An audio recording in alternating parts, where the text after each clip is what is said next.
So this is the follow-up video where I'm going to be touching up the painting that I was working on, as well as talking about some things that I might have missed. Right off the bat, you'll see off to the left there are some other paintings and studies that I've worked on.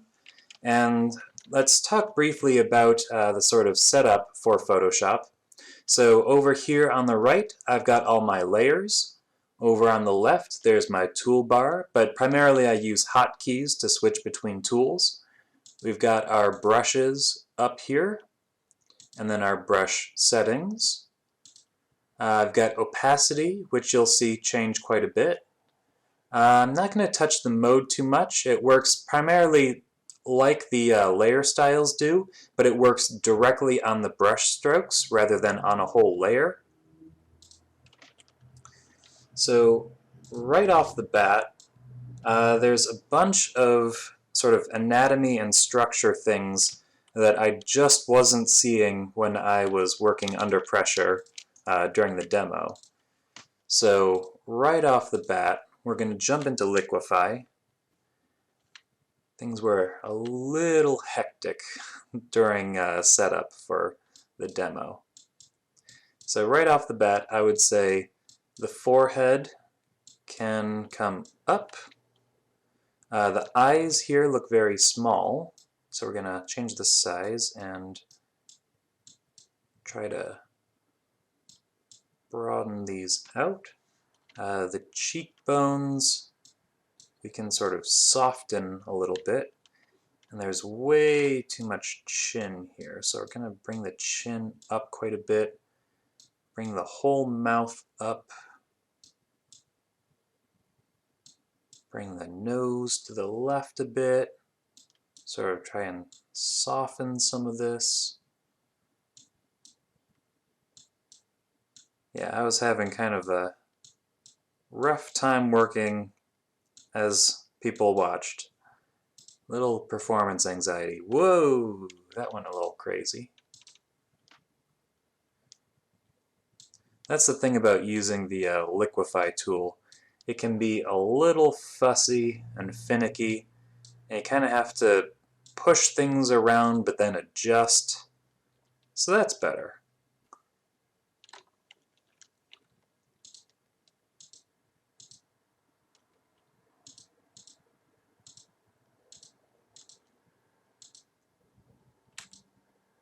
Yeah, that's looking a lot closer to the reference, which, again, is over here. Again, it's still pretty rough. I was having kind of a rough time, but it's a lot better than it was. So we'll just move on from there. So selecting a darker color, coming in here and bringing out the smile a little bit.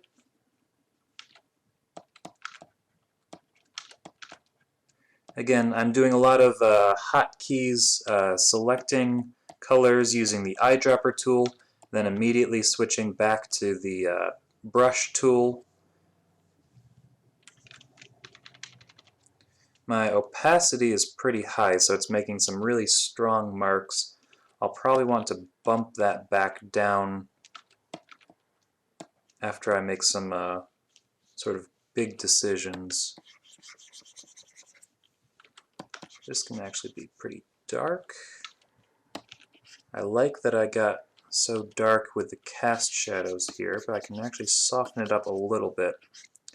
I didn't talk very much about light and the different types of light. I mentioned that there were a lot and that your focus should be on the shadows, but the difference between a harsh light and a soft light is really going to be how soft the cast shadows are. Hard lights are going to have hard cast shadows, and soft lights, as you can probably deduce, are going to create softer cast shadows. So the edges are going to be a softer gradient rather than a hard light where they're going to be very hard edges. This reference is fairly harsh, but at the same time, even with harsh lights, you tend to get a little bit of softness in the cast shadows. But for our sake, usually exaggerating the harshness of the shadows will help differentiate them from form shadows, and will make everything feel a little crisper and more clear.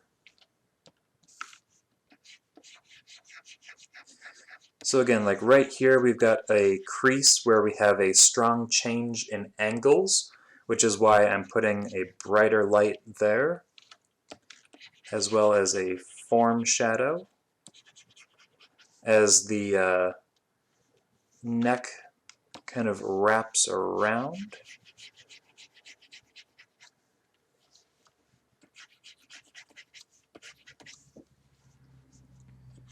And this doesn't need to be so dark, but we can fade some of that.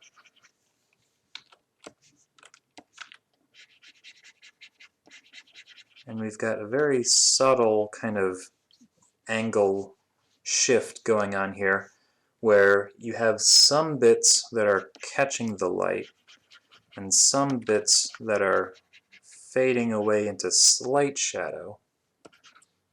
So trying to get a little bit of subtlety there.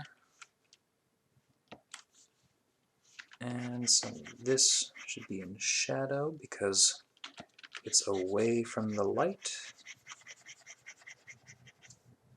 Make some big decisions there. But not that dark.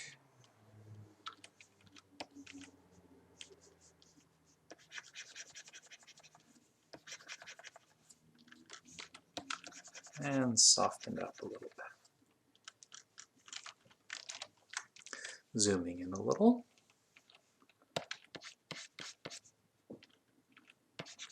So I mentioned that the pressure sensitivity wasn't working last night. So if we just, oh, come on. Why isn't this working?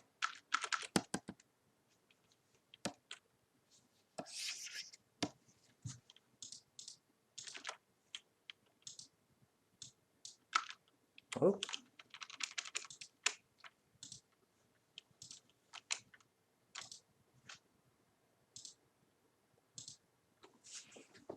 What? Ah.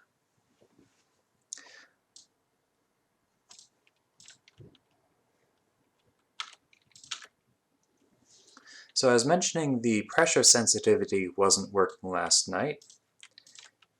And what I mean by that is last night I had a constant thickness of the line, no matter how hard or softly I pushed.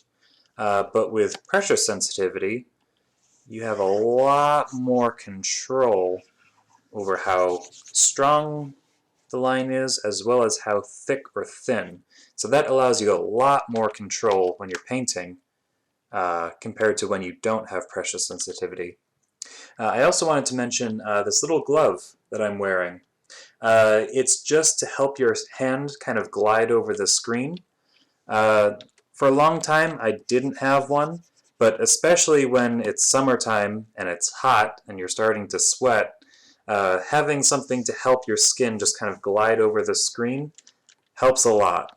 More than you, well, probably as much as you would imagine it helps.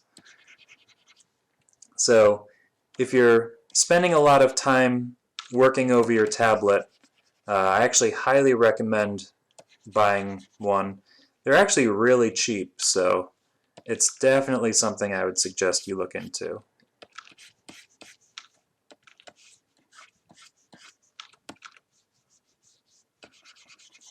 So we're just kind of figuring out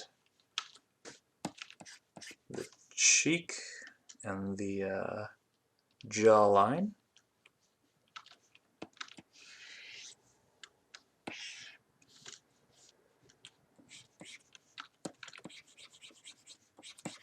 That's going to be under pretty deep shadow, but we still have some softness because of all the bounce light that's happening.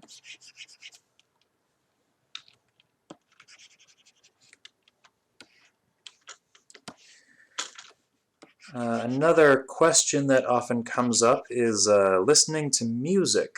Do I listen to music while I work? Usually, I do. Some people find it distracting and they actually prefer working without it.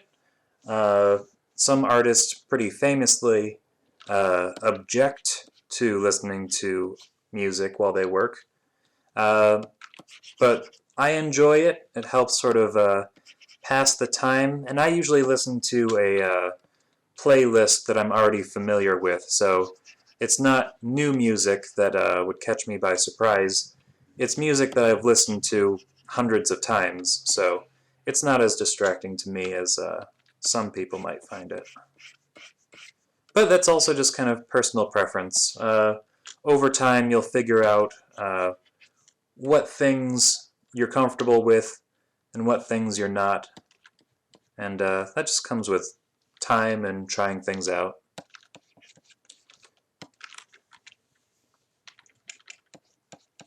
As for what I listen to, I like to just put my playlist on shuffle and then sort of whatever happens, happens.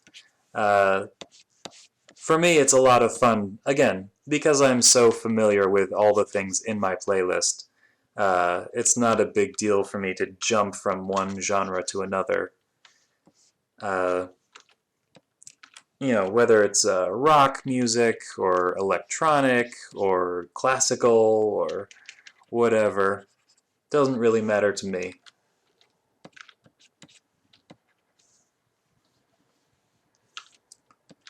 This can be a lot softer.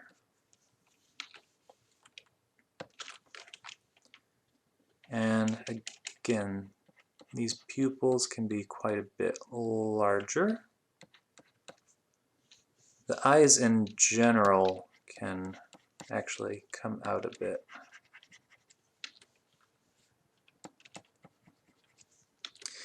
And again, we know that here is a crease.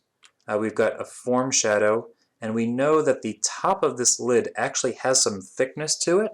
So we're actually going to get quite a bit of light up there. And not only that, the eyes are a natural place that our own eyes are drawn to. So it's a great place to put some contrast because you know that your audience is going to be looking there. Of course, that looks a little weird the way I did it.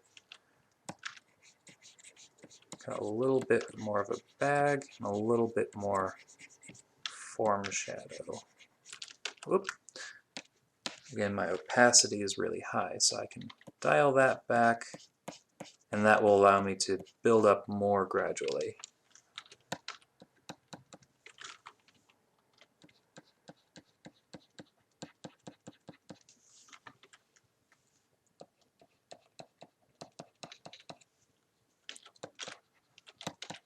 Oop. This is looking a little strange. You definitely want to make sure that the pupils are round and should be the same size.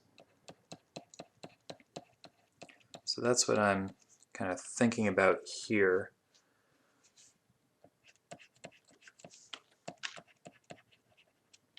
Because I went with more of a loose painterly feel, it becomes a little more difficult to kind of push and pull and change the eyes after they're already in place. So this is a bit of a challenge.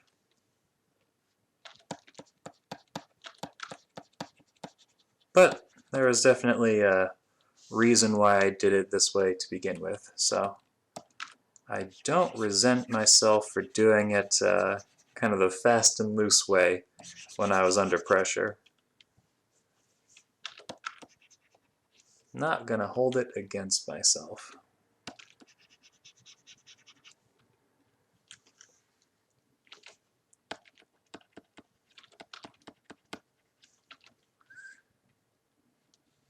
let's see. Around the corners of the mouth, you've got a crease, which means there's also going to be a little bit of a bulge around the corners of the mouth.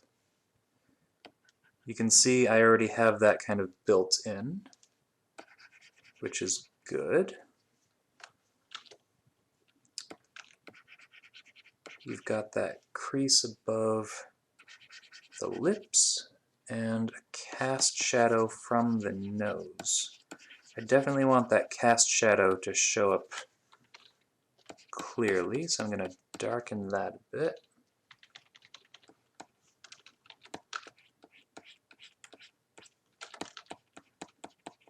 Again, kind of, I'm going to merge my layers and liquefy.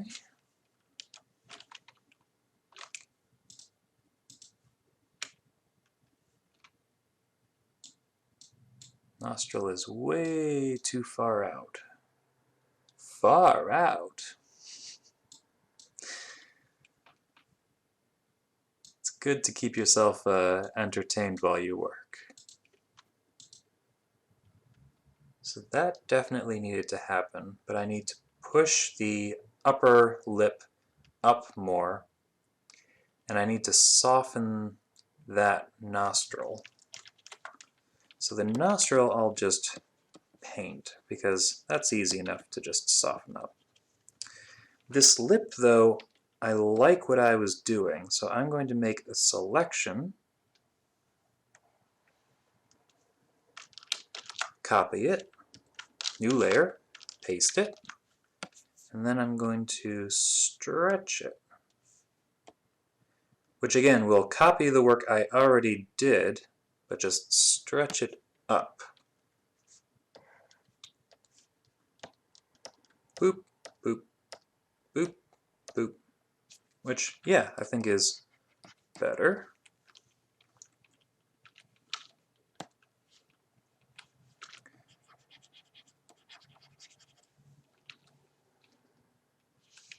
Got quite a bit of bounce light in here. So I want to keep the edge kind of hard for the cast shadow, but it doesn't need to be that dark inside the shadow. The nostril can come up.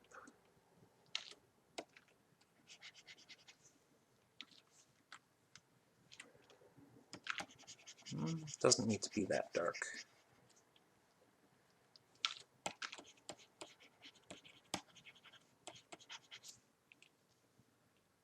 That's feeling very muddy.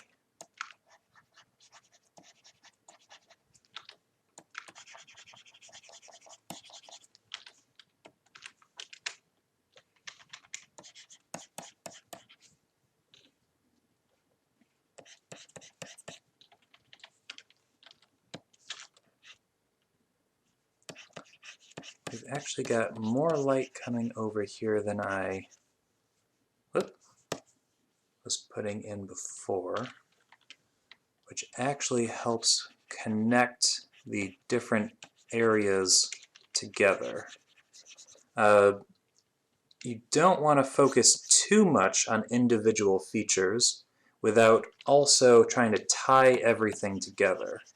So having certain parts of the face bleed together is actually not the worst thing in the world, because it helps everything feel like it's all connected by skin and tissue.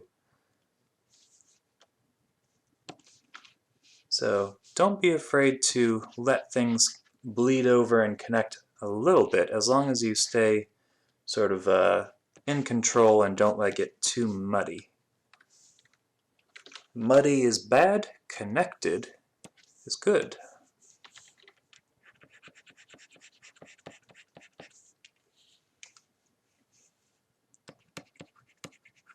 I will say one thing that I appreciate about my old tablet, which I was drawing on in my lap while I looked up at a screen, my hands never got in the way. When you're actually drawing on the screen, your hand covers things up. So that's actually a kind of funny thing that I never really thought about. I kind of take for granted that I used to be able to work without, you know, things blocking my view, because I was always looking up.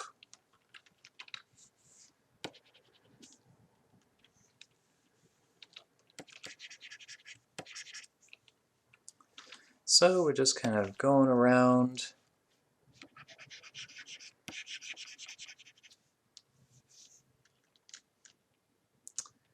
The nose is still bothering me. It's not very clear.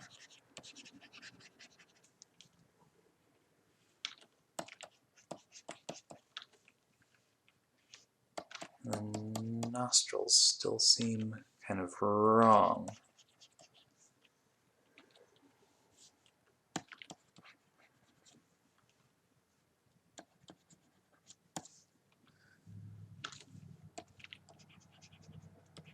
There's going to be a slight divot there.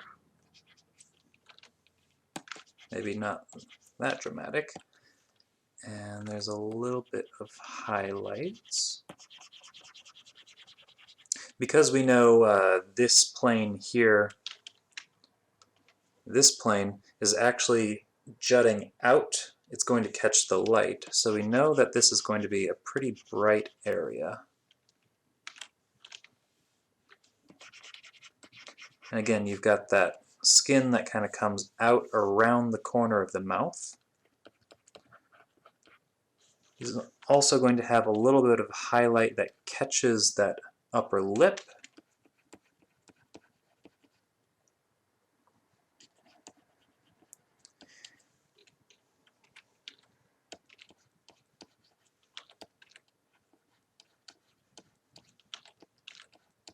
And some bounce light is going to catch the bottom of the upper lip, which is going to help create some contrast. Going to help define the shape of that upper lip, get some more definition in there.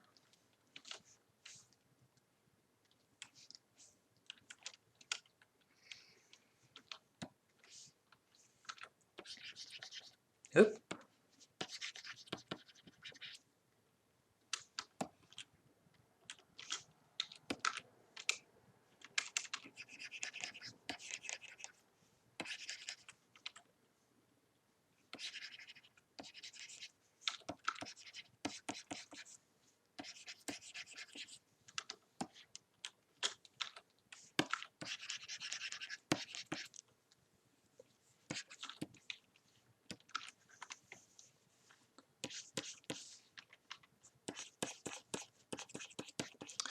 When it comes to hair, again, marble sculptures are a fantastic resource to learn from, because if you think about it, you know, statue sculptors, when they're sculpting marble, they're not going to, you know, carve out every single little hair, and you shouldn't paint every single little hair. It's actually really helpful to deal with big clumps of hair and clusters of hair, and often a way of thinking about them is like ribbons of hair, or you know, like large clumps or strands of hair. It helps you build out a bigger sense of volume, the volume of the hair, and helps you get sort of away from the mindset of, you know, trying to draw every single little hair. That's something I used to sort of fall into the trap of. It's something a lot of beginners fall into the trap of, you know, getting into the details and trying to get every single little thing. And it just makes it stand out too much because there's too much contrast. Instead, you want to build out sort of like these big areas where the hair clumps together, and that will give you a sense of the body of the hair and the structure of the hair and how the hair is catching the light. And then you can go in and add, you know, little highlights and little details here and there just to make it stand out a little bit more. But you don't want to draw every single little hair. You want to focus on the big shapes.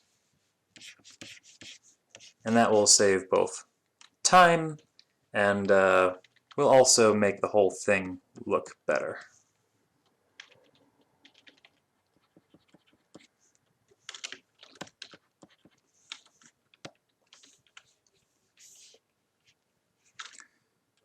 This is going to catch the light.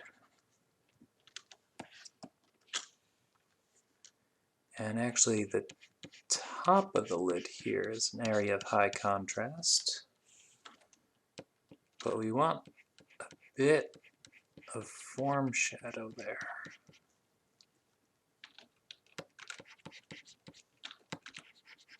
Push and pull. There's actually a little bit of a cast shadow from that upper lid that covers the top of the eye that's beneath the lid.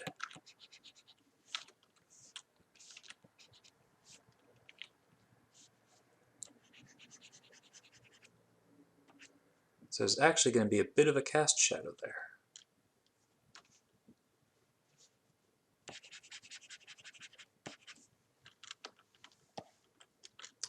That nose.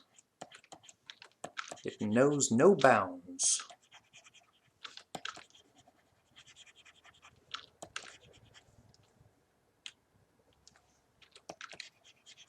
Just going to soften that up a little bit.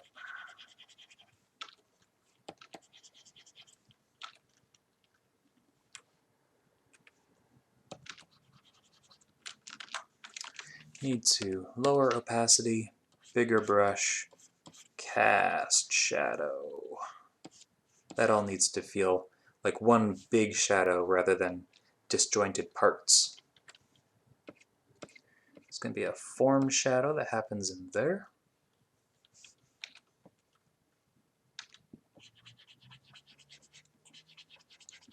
Form shadow.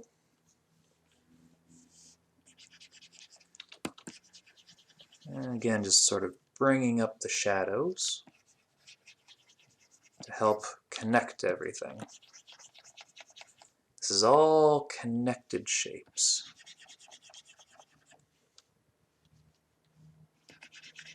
All connected. But it's subtle at the same time.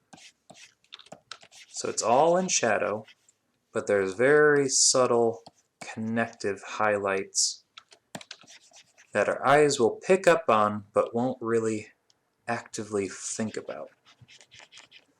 And a lot of that is just sort of adding shadows in, then sort of dialing them back, and then building them up again. That's sort of how you get subtlety, is building up and then dialing back and then building up again.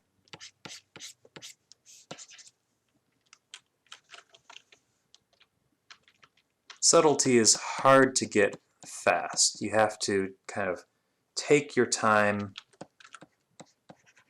build it up, and it sometimes feels like you're doing a lot of work for nothing, but in the end, it really does make a difference to have a little bit of subtlety in your work. Because life is subtle. Sometimes. Sometimes it's very dramatic, but when you're trying to make art and you're trying to build realism, a little bit of subtlety can go a long way. And again, we want everything to feel kind of connected. So there's connective tissue between the nose and the under part of the eye. Shadows don't have to be that dramatic.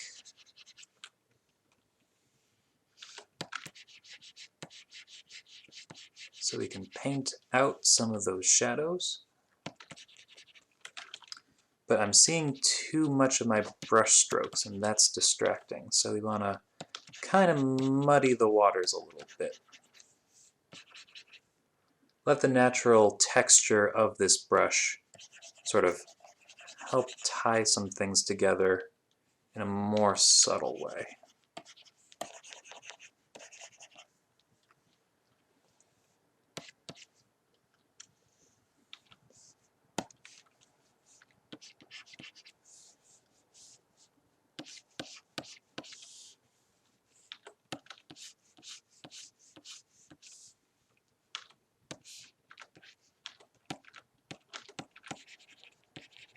help tie it all together.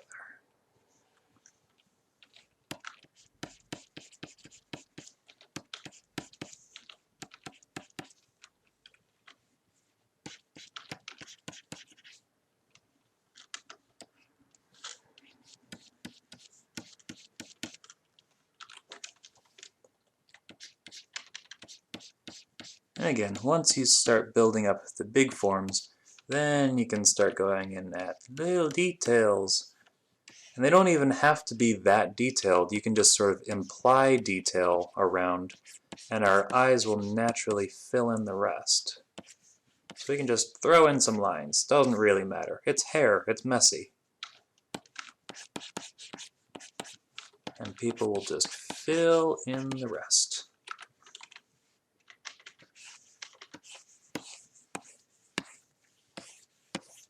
Look at that. I don't care. Big decisions. Get loose. Doesn't matter.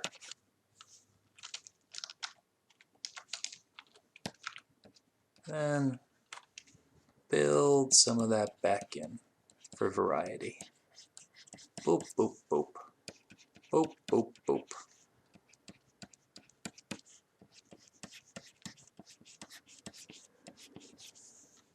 Gives the hair a nice sense of flow.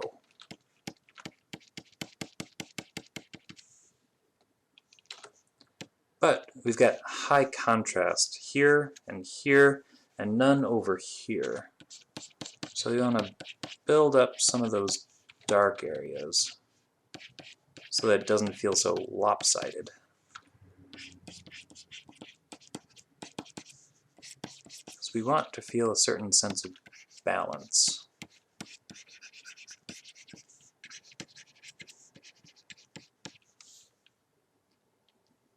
Cool, that's looking all right. I'm noticing that this left eye is looking a little lopsided compared to this one. It actually looks a little bit that way in the reference, but just because the reference looks a little weird doesn't mean that our painting needs to.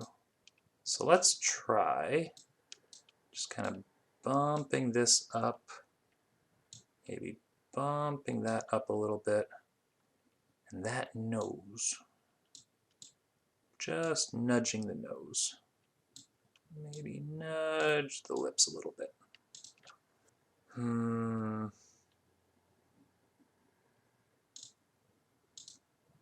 The nose, yes. So we'll copy the nose. We'll copy the whole area. Why not? We'll paste that. And then maybe we'll try something a little different. We'll make a selection. And we'll paste that. And then we'll do more of a manual nudge.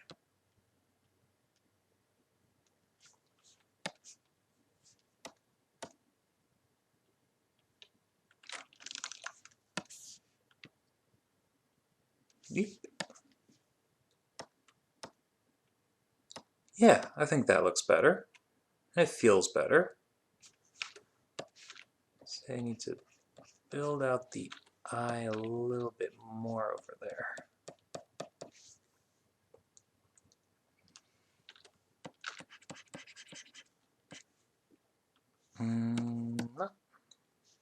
Don't want the bags under the eyes to be too big.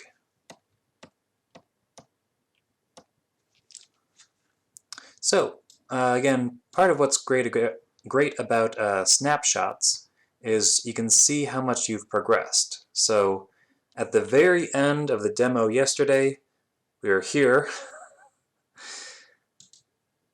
Then we did some warping. Then we did some work.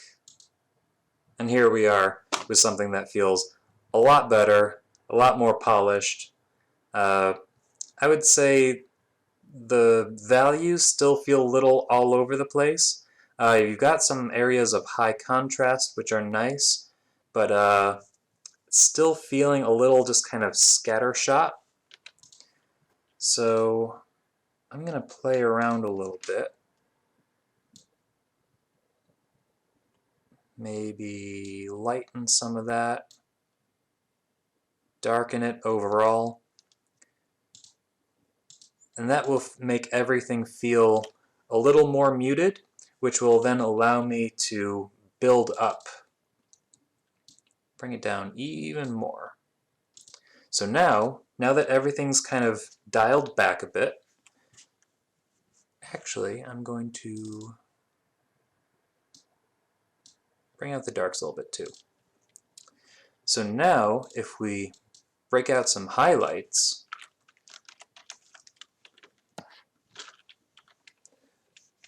now we'll be able to really bring out the light areas and make those feel bright because we dialed everything else back.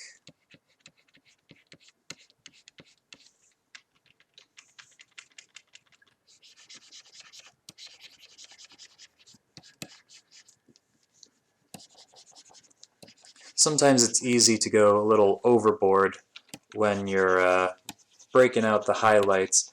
You want to make everything kind of bright, and then your brights don't actually feel bright because everything's bright. So it's all about finding that balance between actually making things bright and making things feel bright because of the contrast. So we've got a lot of planes in the forehead kind of going on. I might want to simplify those a little bit.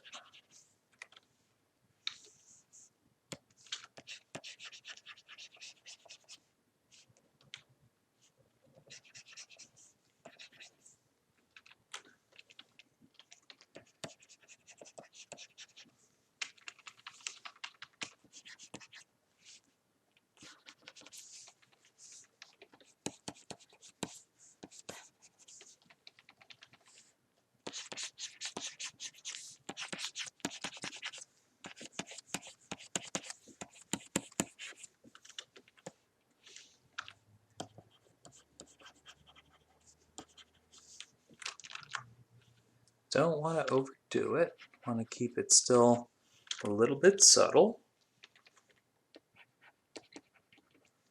Focus on areas of high contrast.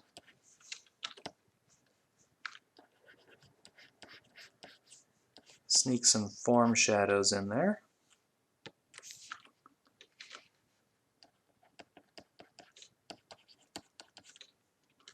Highlights.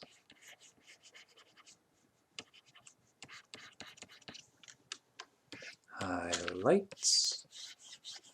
Hello, lights.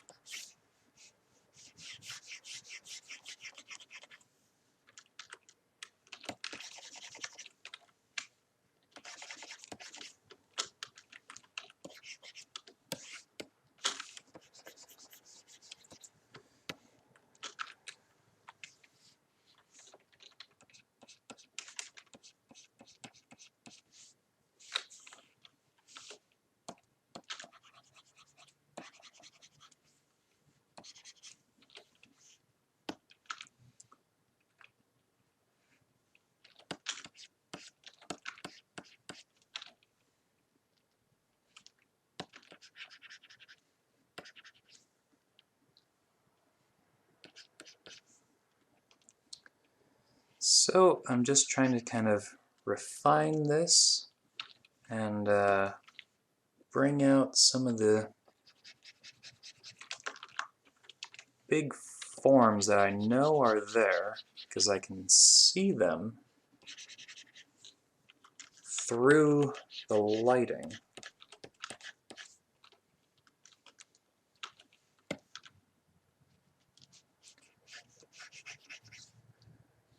My brain can take the lighting that I see and extrapolate that if the light is doing that, then that means that the form of the shape, form of the head, must be doing X.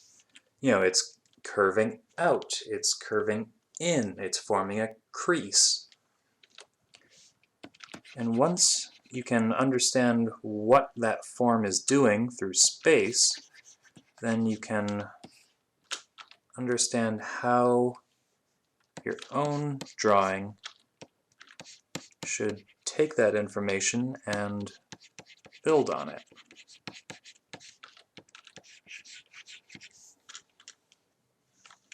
Maybe add a little bit of detail back into the eyes so that they're not quite so flat. Some light is going to catch on the underside.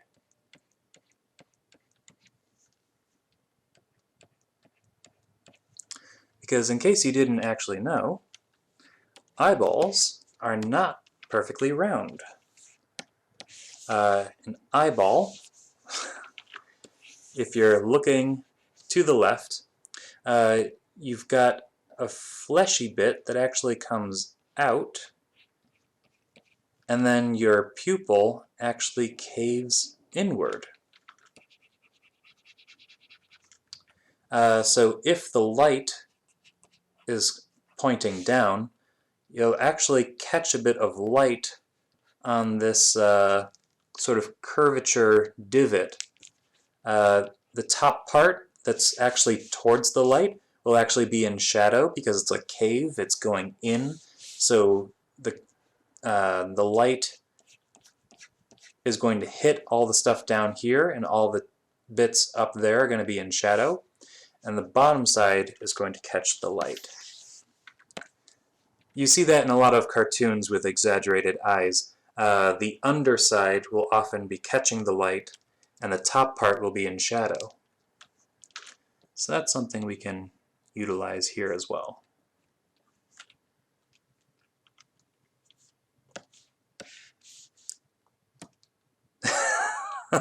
Oh, that's looking rough.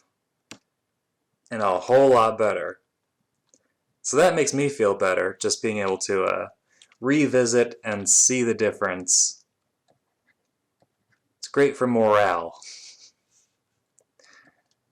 I was very nervous last night, but I love helping people and talking about art, so it was actually a great experience for me, as well as hopefully for everybody else.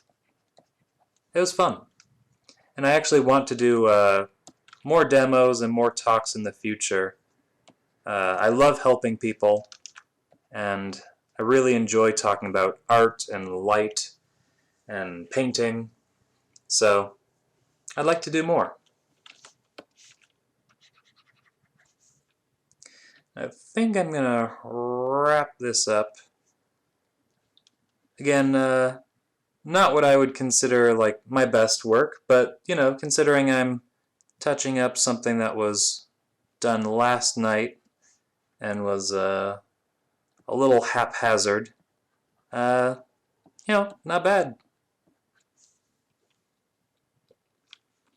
Cool.